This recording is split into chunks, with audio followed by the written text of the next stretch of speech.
आप लोग का इतना प्यार और सपोर्ट के लिए तहे दिल से शुक्रिया। जो आप लोग हमारे चैनल को इतना पसंद करते हैं, इतना सपोर्ट करते हैं। आपके सपोर्ट से मुझे हौसला मिलता है और मैं नई-नई चीज़ें लाने की कोशिश करती हूँ और प्रयास करती हूँ कि आप तक कुछ अच्छा पहुँचा सकूँ। तो आज की जो कहानी है दोस्तों, जैसे कि कहते हैं कि एक पढ़ा-लिखा इंसान की समझ सोच बढ़ जाती है, अच्छे-बुरे का उसे ज्ञान हो जाता है। लेकिन इस कहानी जो आज कहानी है इसको आप पूरा सुनेंगे तो आपको ये समझ में आएगा कि एक जो टॉपर थी, उसकी समझ-बूझ इतनी बुरी हो गई थी कि उसने इतना बड़ा गुनाह कर दिया, जो कि मतलब समझ नहीं आया किसी को भी उसने किया क्यों इस तरह से। तो अगर आपको कहानी अच्छी लगे तो लाइक करिएगा, चैनल पहली बार आए तो सब्सक्राइब करिएगा। चलिए कहानी शुरू करते हैं। नमस्कार दोस्तों, मैं हूँ शशि और आप सभी का स्वागत करती हूँ अपने चैनल में।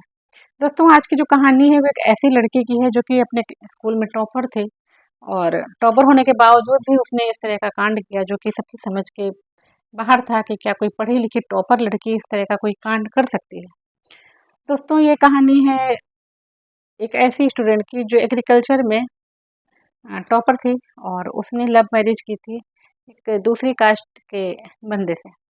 जो ये लव मैरिज थी वो उसके घर वालों के खिलाफ थी, लड़की के घर वालों के खिलाफ थी। लड़के के घर वालों को कोई दिक्कत नहीं थी, लेकिन जो लड़की के घर वाले थे उनको इस रिश्ते से कोई मंजूरी नहीं थी। वो लोग नहीं चाहते थे कि ऐसा कोई रिश्ता हो और हमारी बेटी इस तरह से किसी दूसरी कास्ट में या किसी दूसरे जगह शादी करे, उनको बिल्कुल भी मंजूर नहीं था। लेकिन कहते हैं कि जब प्यार होता है तो कुछ समझ नहीं आता है, यही इनके साथ हुआ। ये बंगाल की लड़की थी, संघमित्रा, और दिल्ली के एक लड़के से शादी करती है। शादी हो जाती है, ये अपने मन से शादी कर लेती है, लव मैरिज कर लेती है संघमित्रा और लड़के के घर आ जाती है। लड़के घर में रहने लगती है। लड़के के घर वाले इसको प्यार और सपोर्ट करते हैं क्योंकि लड़के के घर वालों को कोई दिक्कत नहीं थी कि लड़की किसी दूसरी जात से है या किसी दूसरे जगह से है, उनको कोई दिक्कत नहीं थी। तो वो अपनी बहू के रूप में इस लड़की को स्वीकार लेते हैं, बहुत ही प्यार और सपोर्ट करते हैं, बहुत प्यार से रखते हैं। इस लड़की का जो पति होता है वो बाहर रहता है, लड़की ज़्यादातर ससुराल में ही रहती है, अपने परिवार वालों के साथ ही रहती है, अपने घर में। मतलब बहुत खुश तो नहीं कह सकते, हाँ, लेकिन ठीक-ठीक रहती है।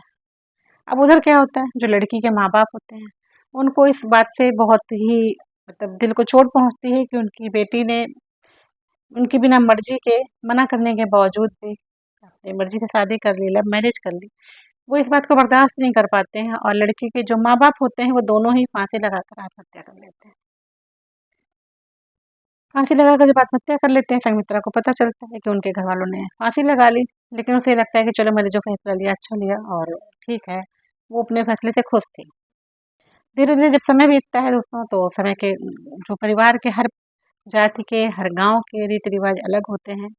कुछ उनके संस्कार अपने होते हैं जो दूसरे से मैच नहीं करते हैं। जैसे कि हम लोग जहाँ से हैं, वहाँ से दूसरी जगह जाएँ तो वहाँ के संस्कार मैच नहीं करते, हम लोग को सीखना पड़ता है। ऐसे ही उसके साथ भी हुआ कि उसका और जहाँ पे शादी करके वो आई थी, उन दोनों के संस्कारों में और उन दोनों के रीति-रिवाज़ों में बहुत बड़ा डिफ़रेंस था। जिसकी वजह से कभी-कभी उसको डाँट भी मिल जाती थी और कभी-कभी वो मतलब उसको अपना लगता था कि चलिए इंसल्ट भी हो रही है, लेकिन ऐसा होता नहीं था। ये उसकी सोच थी, उसको लगता था, वो मैनेज नहीं कर पा रही थी। कुल मिलाकर जो संघमित्रा थी, वो मैनेज नहीं कर पा रही थी चीज़ों को। अब उसके दिमाग में फिजूल आने लगा और उसका दिमाग अपोज़िट साइड में घूमने लगा कि मैंने अपने सुख के लिए लव मैरिज की और मुझे यहाँ सुख नहीं मिला, वहाँ मेरे घरवाले भी आत्महत्या कर लिए, मेरे माँ-बाप भी आत्महत्या कर लिए। इस चीज़ का उसको अंदर ही अंदर बहुत दुःख रहता था। ऐसे ही चल रहा था, इसके बावजूद भी वो घर में रह रही थी, सब चल रहा था।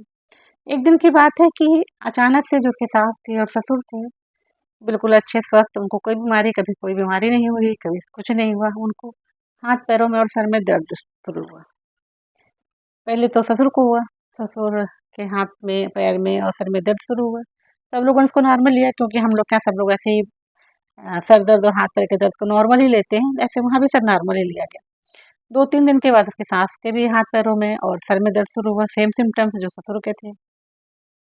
उसके बाद उनकी जो मौसी थी, मतलब जो लड़के की मौसी थी, वो भी आई हुई थी। कुछ दिन के बाद उनके भी हाथ-पैरों में और सर में दर्द शुरू हुआ। जब ये ज़्यादा बढ़ गया तो एक बच्चा था उनकी मौसी का, उसके साथ भी वही सिम्पटम्स था। एक परिवार का और भी सदस्य था, उसको भी यही सिम्पटम था। सब लोगों को जब समझ में नहीं राहत मिली कि क्या हो रहा है, दर्द बढ़ते ही जा रहा है, सर का दर्द, हाथ-पैरों का दर्द, तो सब लोग परेशान हुए और उनको लेकर के हॉस्पिटल गए। हॉस्पिटल गए, हॉस्पिटल में एडमिट किया गया। किसी को कुछ समझ नहीं आ रहा था कि हो क्या रहा है, ये बीमारी क्या है। डॉक्टर भी नहीं समझ पा रहे थे। डॉक्टर ने उनको दूसरी जगह रेफ़र कर दिया। वहाँ भी डॉक्टर लोग ने सारी जाँचें कराई, सब कुछ किया। वहाँ भी डॉक्टर को कुछ समझ नहीं आया कि इनको आखिर ये बीमारी कौन-सी है, किस टाइप की बीमारी है, जिसकी वज़ह से सिम्पटम्स आ रहे हैं, सर दर्द और पैर दर्द। किसी भी दवा से इनको आराम नहीं मिल रहा है। एक दिन होता है ये कि इन पहले तो सास-ससुर की जो है उनकी मौत हो जाती है। उसके मौत के 5 दिनों के बाद ही जो बाकी के 3 लोग एडमिट हुए थे, उनकी भी मौत हो जाती है। 15-20 दिन का टाइम होता है, 15-20 दिन के दिनों में 5 लोगों की मौत हो जाती है। जब माँ-बाप की मौत होती है, जो इसका पति होता है, वो बाहर रहता होता है, तो उनको वो आता है, घर आता है, सुनता है तो बहुत सदमे में आ जाता है। घर आता है। घर आता है, उसके बाद वहाँ रहता है, जो भी वो होते हैं, क्रियाक्रम होते हैं, तेरहवीं वगैरह होती है, वो सब करता है और फिर वापस चला जाता है। एक इनके परिवार के एक मामा होते हैं, लड़की के मामा और मामी होते हैं, वो भी उसमें आए होते हैं, जो उनका 13वीं और जो क्रियाक्रम होता है, उसमें आए होते हैं। जब वो वापस जाते हैं, तो उन मामा के भी हाथ-पैरों में सेम सिम्पटम्स में दर्द होने लगता है। एक उनकी दूर की रिश्तेदार होती है, उनको भी सेम सिम्पटम्स होता है, हाथ-पैरों में दर्द होने लगता है। ऐसे करके 4 लोग और होते हैं, जिनको ये सेम लक्षण आने लगते हैं, हाथ-पैरों में दर्द और दिक्कतें शुरू होना। सब डर जाते हैं क्योंकि इन्हीं लक्षणों की वजह से 5 लोग खत्म हो चुके थे, तो ज़ाहिर-सा सबके अंदर डर था। सब लोग तुरंत हॉस्पिटल पहुँचते हैं, लेकिन फिर वही समस्या, डॉक्टर को समझ ही नहीं आता है कि बीमारी कौन-सी है और इसका इलाज क्या किया जाए।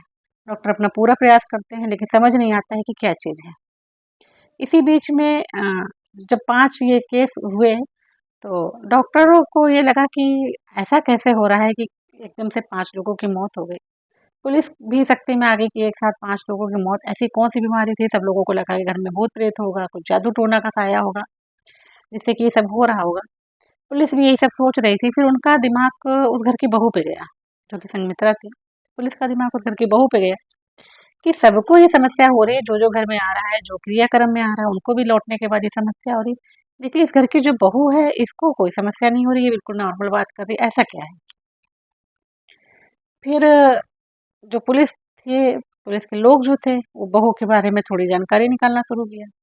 जब पुलिस वालों ने जानकारी निकाली, तो एक जो जानकारी उनकी नज़रों में आई, जिससे उनका शक और गहरा हो गया। जब उनको ये पता चला कि कृषि विज्ञान में ये टॉपर रह चुकी है, तो पुलिस वालों को ये पता चला कि जो कृषि विज्ञान में जो टॉपर होता है, उसको बहुत सारे पॉइज़न्स और बहुत सारी चीज़ों का पता होता है। इनमें कुछ ऐसी भी होती है, पूरी तरह से ट्रांसपेरेंट होती हैं, जिनका रंग होता है, ना गंध होती है। अब पुलिस ने इस एंगल से जाँच करना शुरू किया। फिर जब जो लोग मरे हुए थे, उनकी जब पोस्टमार्टम रिपोर्ट आती है, तो उनमें यही निकलता है कि इनका हार्ट और इनके सारे ऑर्गन्स जो थे, वो फ़ेल हो चुके थे, इसलिए इन लोगों की डेथ हो गई थी। डेथ की वजह यही थी कि उनके ऑर्गन्स फ़ेल हो चुके थे। फिर पुलिस वालों ने बहू को बुलाया और बहू को जब थोड़ा सख्ती से पूछताछ की, तो बहू ने अपना जो जुर्म कबूला, वो बहुत ही हैरान कर देने वाला था। बहू ने जो बताया वो ये था कि मैंने इनके लड़के से, यानी कि लव मैरिज की हुई थी, जिसकी वजह से मेरे माँ-बाप ने आत्महत्या कर ली और ये बात मुझे अंदर ही अंदर खाए जा रही थी।